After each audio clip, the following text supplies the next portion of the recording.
मधुमिता घोष जी। राधे राधे महाराज जी। महाराज जी, मैं विविध वैष्णव गुरुजनों के प्रवचन 2016 से सुन रही हूँ।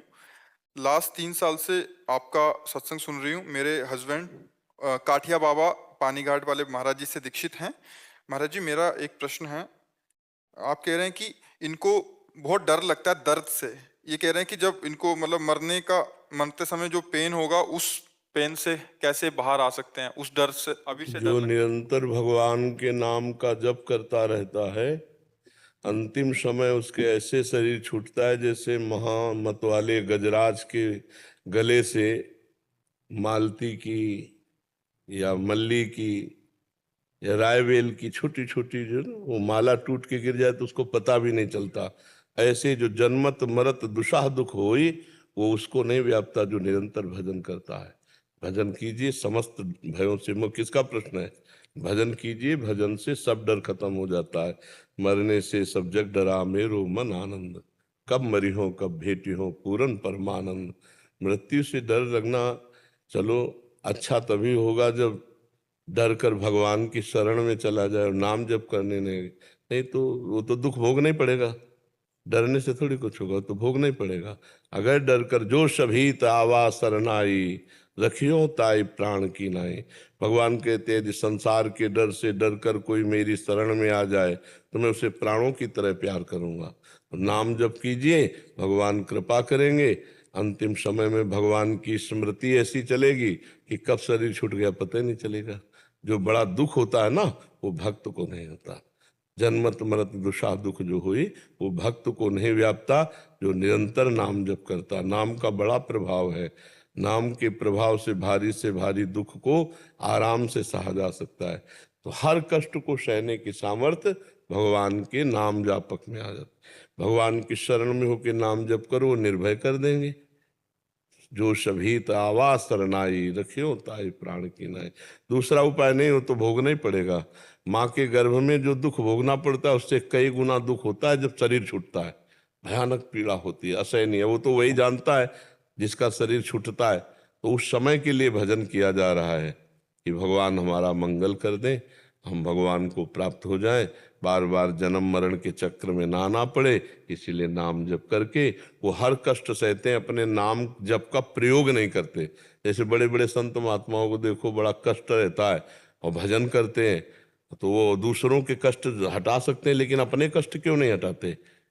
अगर उनमें सामर्थ्य है तो क्यों नहीं हटाते? क्योंकि उस सामर्थ्य का प्रयोग वो भगवत प्राप्ति के लिए करते हैं।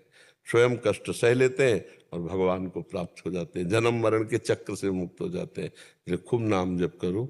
नाम जप ही समस्त दुखों से भयों से आपको बचा सकता है। महाराज जी, इनका एक और है कि ब्रह्म स्थिति बहुत बार सुना है कि उसको वर्णन नहीं किया जा सकता, बट जो स्थिति को प्राप्त हैं वो कितना समय इस स्थूल शरीर में रहते हैं? जितने समय का प्रारब्ध है, अब मान लो 40 वर्ष का प्रारब्ध, तो 40 वर्ष उनको जिंदा रहना है। 5 मिनट है तो 5 मिनट रहेंगे। जितने समय तक का प्रारब्ध है उनको उस समय तक शरीर उनका चलेगा। प्रारब्ध के अनुसार फिर शरीर प्रारब्ध से क्षय को प्राप्त हो जाएगा। वो ब्रह्म बोध तो पहले ही हो चुके थे, वो भगवत प्राप्त तो पहले ही हो चुके थे। बस शरीर छूटा, अपने स्वरूप में तो थे ही, उनको कहीं आना जाना तो है नहीं। पर वो स्थिति जब तक प्राप्त नहीं होगी तब तक उस स्थिति को समझा थोड़ी जा सकता है।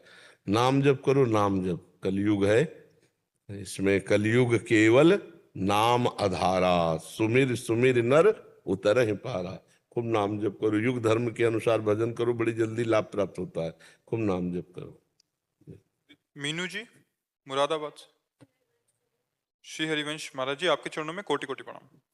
प्रभु, किसी भी कुल परिवार में जब किसी का जन्म होता है या मृत्यु होती है तो बड़े लंबे समय तक पूजा अर्चना करने को मना कर दिया जाता है, जबकि सभी बाकी सारे निरंतर काम होते हैं, खाना खेलना सोना हंसना सब कुछ ऐसे ही दशा चलती है। जब पूजा और नित्य वंदना का समय होता है तो हर दिन। यही संसार का खेल है। यही संसार का खेल है। हम अपने सिद्धांत में नहीं मना करते। जो हमारे वृंदावन उपासना का क्षेत्र, चाहे कोई जन्मे चाहे कोई मरे, उससे कोई फर्क नहीं पड़ता। हमारे ठाकुर जी की सेवा, हमारा भजन, हमारी पद्धति चलती रहेगी। ऐसे बड़ा परिवार हो तो एक जन्मेगा एक मरेगा, हमारे ठाकुर सेवा ही नहीं होगी। और उस समय अगर हम मर गए तो हमारा चिंतन चला गया संसार में, तो फिर फायदा क्या हुआ? अब 100 किलोमीटर दूर बच्चे ने जन्म लिया तो फिर उसकी खुशी मनाई। सारे काम हुए और जब तक उसका नामकरण नहीं होगा तब तक हमें 10 दिन सोवर मनाई जाती है। गुरुदेव अब तो जैसे ऑपरेशन हुआ है तो सवा सवा महीने भी कि बैठ नहीं सकती हैं बच्चे की माँ नामकरण के लिए। तो गुरुदेव ऐसे मन करता है कि ना कुछ खाने का मन है जब तक मेरे प्रभु नहीं नहीं नहीं नहीं, इसे इसे नहीं मान, ये ऐसे नहीं मानना चाहिए। वैसे भी मतलब जो मानने की प्रक्रिया है शास्त्रीय पद्धति, जिसके वैदिक पूजा सिद्धांत होते हैं, उसमें भी 3 पीढ़ी मानी जाती है। जैसे बेटा हुआ 1 पीढ़ी, पिता हुआ 2 पीढ़ी, और उनके बाबा।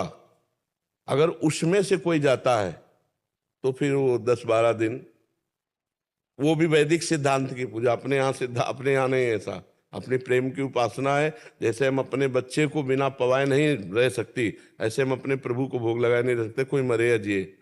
ये तो मरना जीना संसार में लगा ही रहता है, हमारी प्रभु की सेवा नहीं छूटेगी।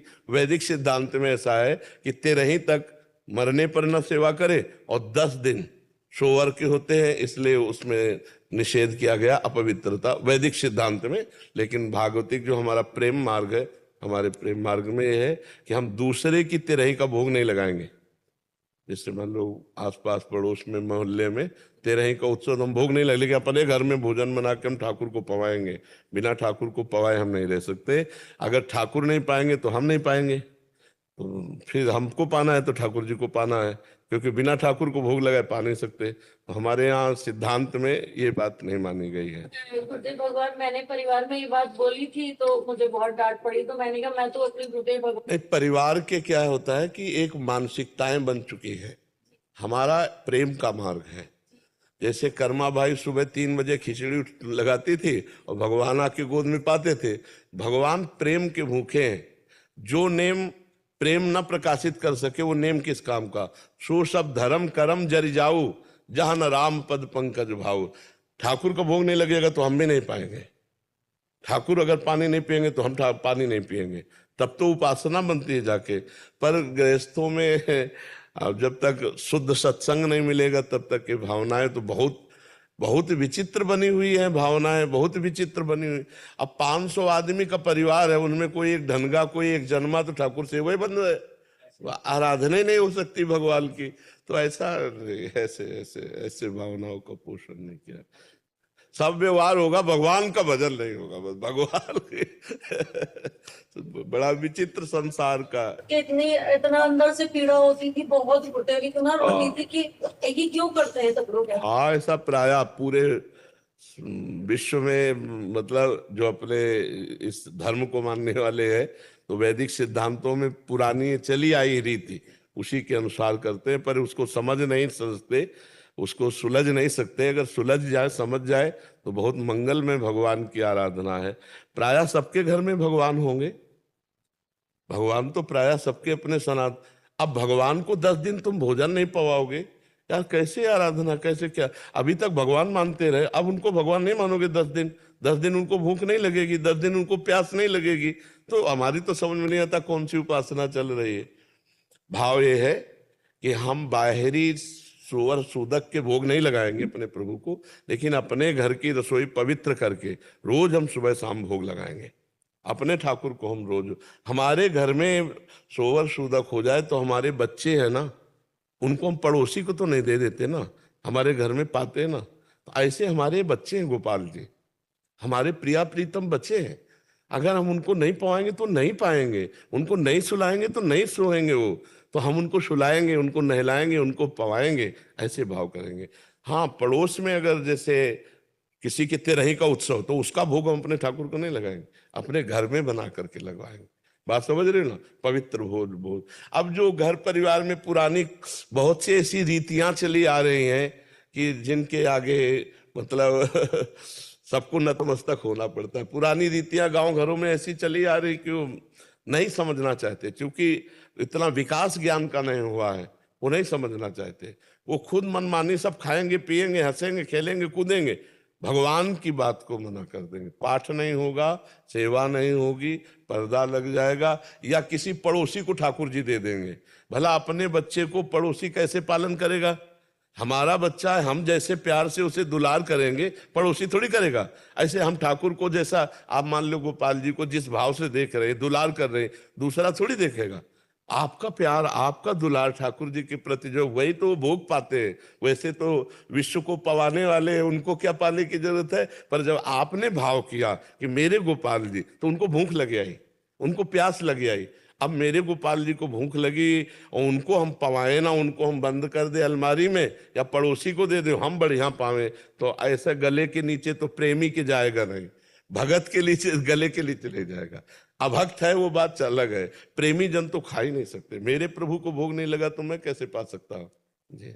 बोले है जे ये जो आत्ता जो चित्रकेतु जो पुत्रों को बुलाया, तो आत्ता से बोला ना जे हम तो आपका बहुत बार बाप बना है, लड़का बना है, ये बना है, बहुत बना है।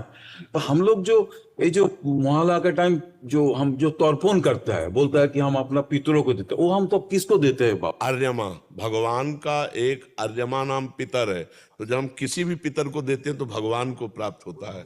हाँ, और भगवान ही सब जीवों को जहां जाना, मान लो जैसे जीव आपका जो कोई रिश्ते नाते या कोई भी संबंधी है, अब वो दूसरी जगह जन्म ले लिया है और आपने उसके नाम का पितृ तर्पण किया, तो पितरों के स्वामी है आर्यमा, वो भगवान के स्वरूप है। तत्काल वो पिंड उनको मिलेगा और उसका पुण्य उस जीव के पास पहुंच जाएगा। तो जैसे वो कहीं बालक बना है तो अब उसके लिए सुख सुविधाएं बढ़ने लगेंगी, उसको मिलने लगेगा। समझ रहे ना?